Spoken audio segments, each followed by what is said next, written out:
Good afternoon, dear graduates. This is your day. Congratulations to all of you, first of all. Mr. Nimal, Dr. Nimal, Dr. Colonne, Dr. Gandhi, and everyone else, distinguished invitees. I'll just take a few minutes and share some thoughts with you on this occasion. Like Dr. Nimal spoke at the beginning, what you are getting is only a piece of paper. Unless you use it in the way it is supposed to be used, the value cannot be extracted. So, it is up to you to put this qualification to good use. I thought I'll spend a few minutes picking up on what Dr. Nimal spoke about at the beginning, about the story of the ham. Why did she cut the two ends? It is because her mother did it. She did it because her mother did it. Her mother did it because she had a small oven. Now the ovens are pretty big, but we still do the same thing. In this country also it happens. You go to a government office, you have to stand in line, get a number, and then meet somebody. He may have gone to lunch, or could have gone to a funeral or something like that. Come back another day, stay in line. If you want to jump the line, you give the peon, I don't know what the amount is today, maybe 200-300 rupees. You know, get into some sort of small-time corruption, get to the top of the line, fill forms. That's why do we do it? Because we did it like that 5 years ago. We did it like that 10 years ago. But the whole point is, with the changing world, if you are unable to look outside the box, we will continue to do the same thing. Now, when we started this ambulance that somebody spoke about, I was a bit embarrassed because when people take your thing off the Wikipedia, there are things you want to be said and not also. Nevertheless, today, this 1990 suicide ambulance has been ranked by the World Bank, nonetheless, as one of the most efficient services in the whole entire world. This is something to be proud about, that a country like here, we've been able to do this. How? The same country, you have to fill 18 different forms to get something done. Same country provides a public service which is classified as best in the world. Same people, same government, same structures. Then how come? That is why management is important. That is why I appreciated the talk given by your founder and your CEO. Because I realize that unless you are able to identify a problem, understand the complexities of it, find solutions that may not fit the whole thing at once, but address it part by part, soon you will find a working answer. I'm going to also give you the challenge as a set of young people who are either joining the workforce now or trying to advance in your workforce with an MBA. And it is also election time. I'm not going to talk politics. But we want to create a different Sri Lanka. We want to create a Sri Lanka that is efficient.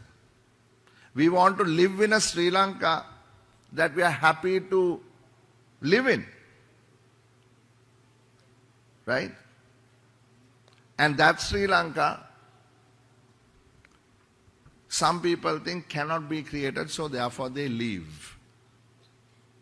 Others think it can be done and fight on.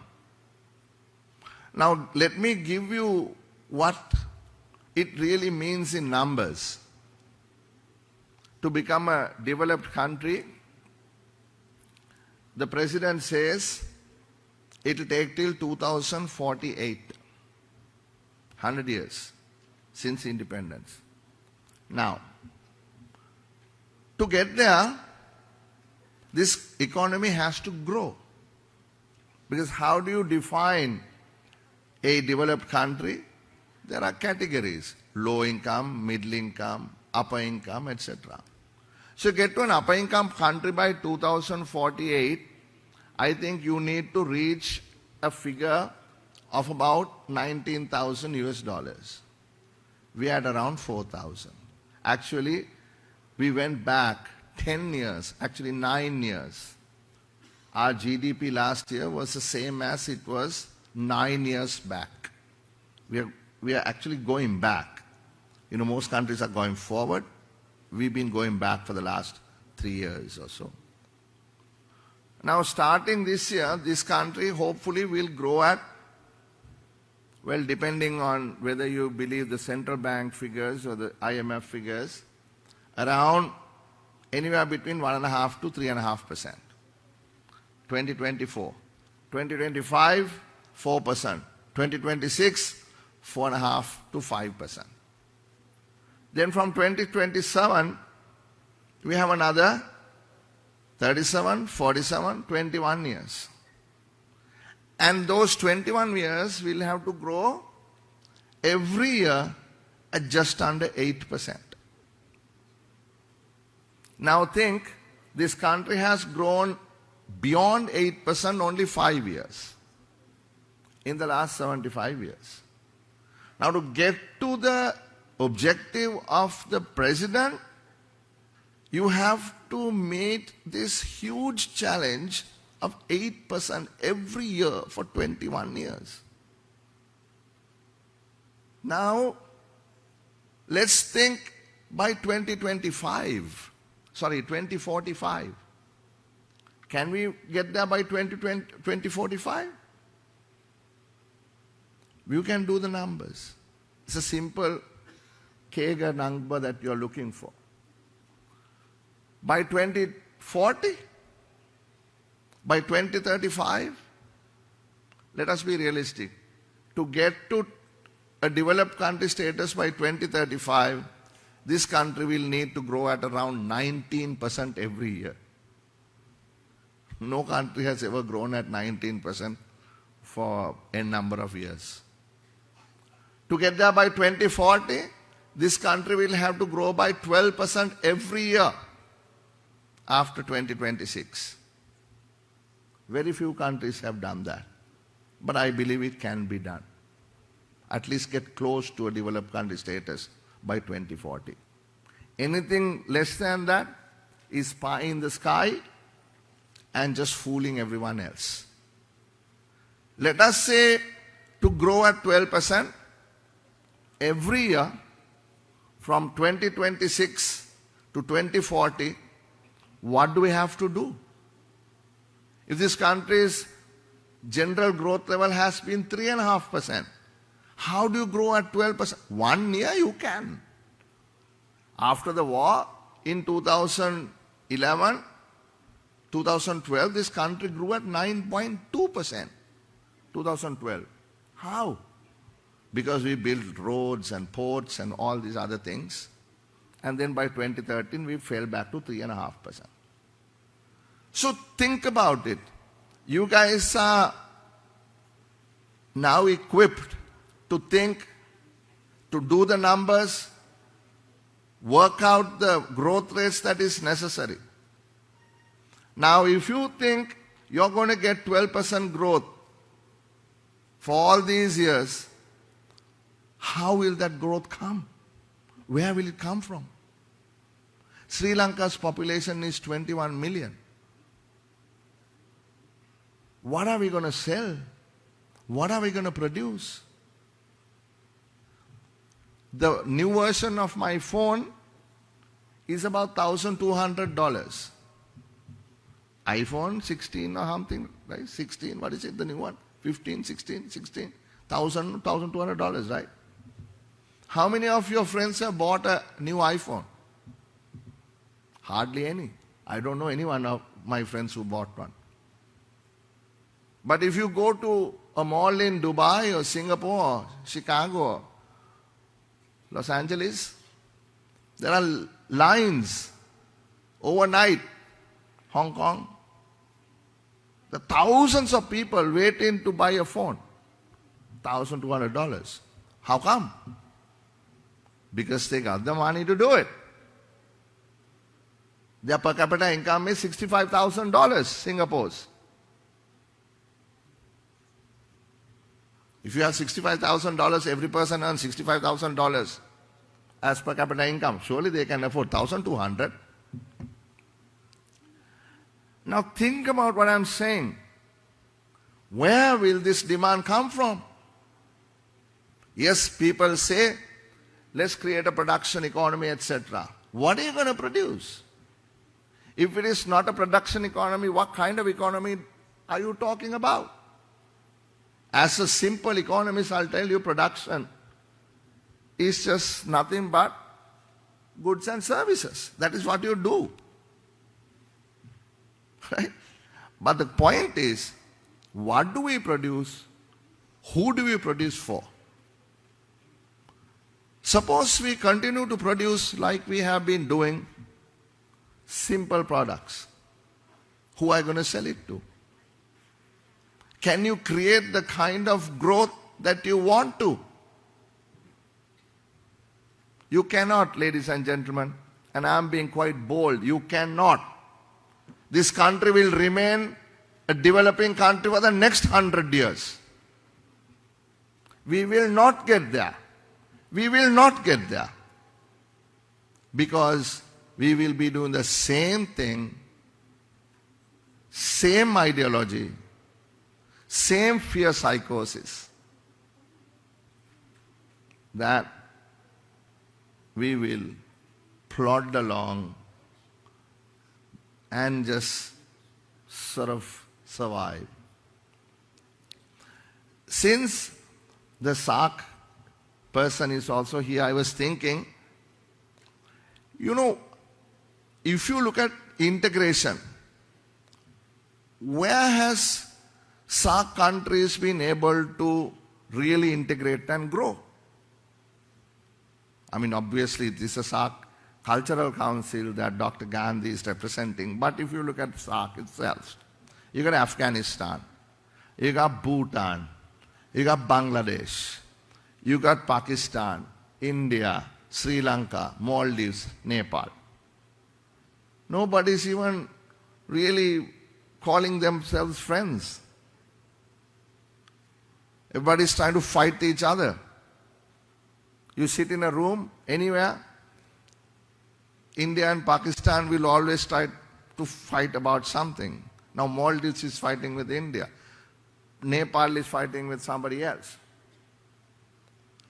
There is no real integrated trade taking place. But look at ASEAN. What are the countries in ASEAN? Brunei, Singapore, Malaysia, Indonesia, Laos, Myanmar, Philippines. I've missed a few other countries. 10 countries. Look at the growth. Massive growth. Not only that, they've gone beyond ASEAN and added Australia, New Zealand, China, Japan, and South Korea, and they call it RCEP. Growth is unbelievable. In countries like Vietnam, which is starting at the bottom, they're racing ahead, doing things differently. Moving from simple products to complex products. Identifying the markets not just in that space, but in bigger spaces. RCEP alone is 30% of the global market. But they export mainly beyond RCEP to the US, Europe, and the rest of the world. Right? So what I want to get across to you is I gave you the challenge 12% from 2026 to 2040. Right? How many years is that? 14 years. 14 years, no? 14 years of 12% growth. Write a report. Think about it. Where are you going to get it? You question your politicians. Tell them to show you the way. Where you're going to get that kind of growth. As intelligent people, question and see whether there's any substance in the choices before you. So, just like the daughter, the mother, the grandmother, the great-grandmother, and the great-great-grandmother did, if we continue to do the same thing here, we will remain in the same place. We will remain in the same place.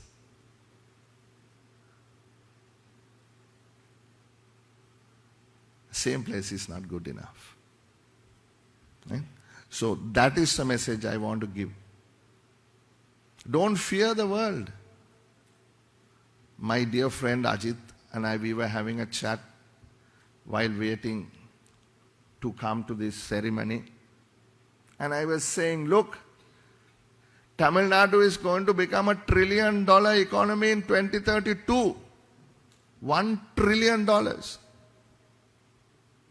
If you look at Andhra, Telangana, Kerala, Karnataka and Tamil Nadu, 5 southern states, will become, in my view, as big as ASEAN.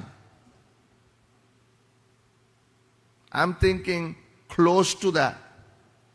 Say, ASEAN is currently $5 trillion.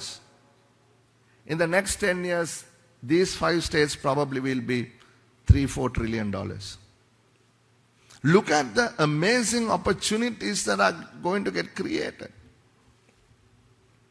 So the question is, do we need a bridge? Yes or no? Question is, do we need a petroleum line? Yes or no? Question is, do we connect our transmission line? Yes or no? It is for you to think about intelligently of how this country can benefit or whether we will be steamrolled. I am not saying it. I'm wanting you to think about it given the context that I just laid out. So I hope these words you will remember and down the road make decisions based on proper, calculated options available to you.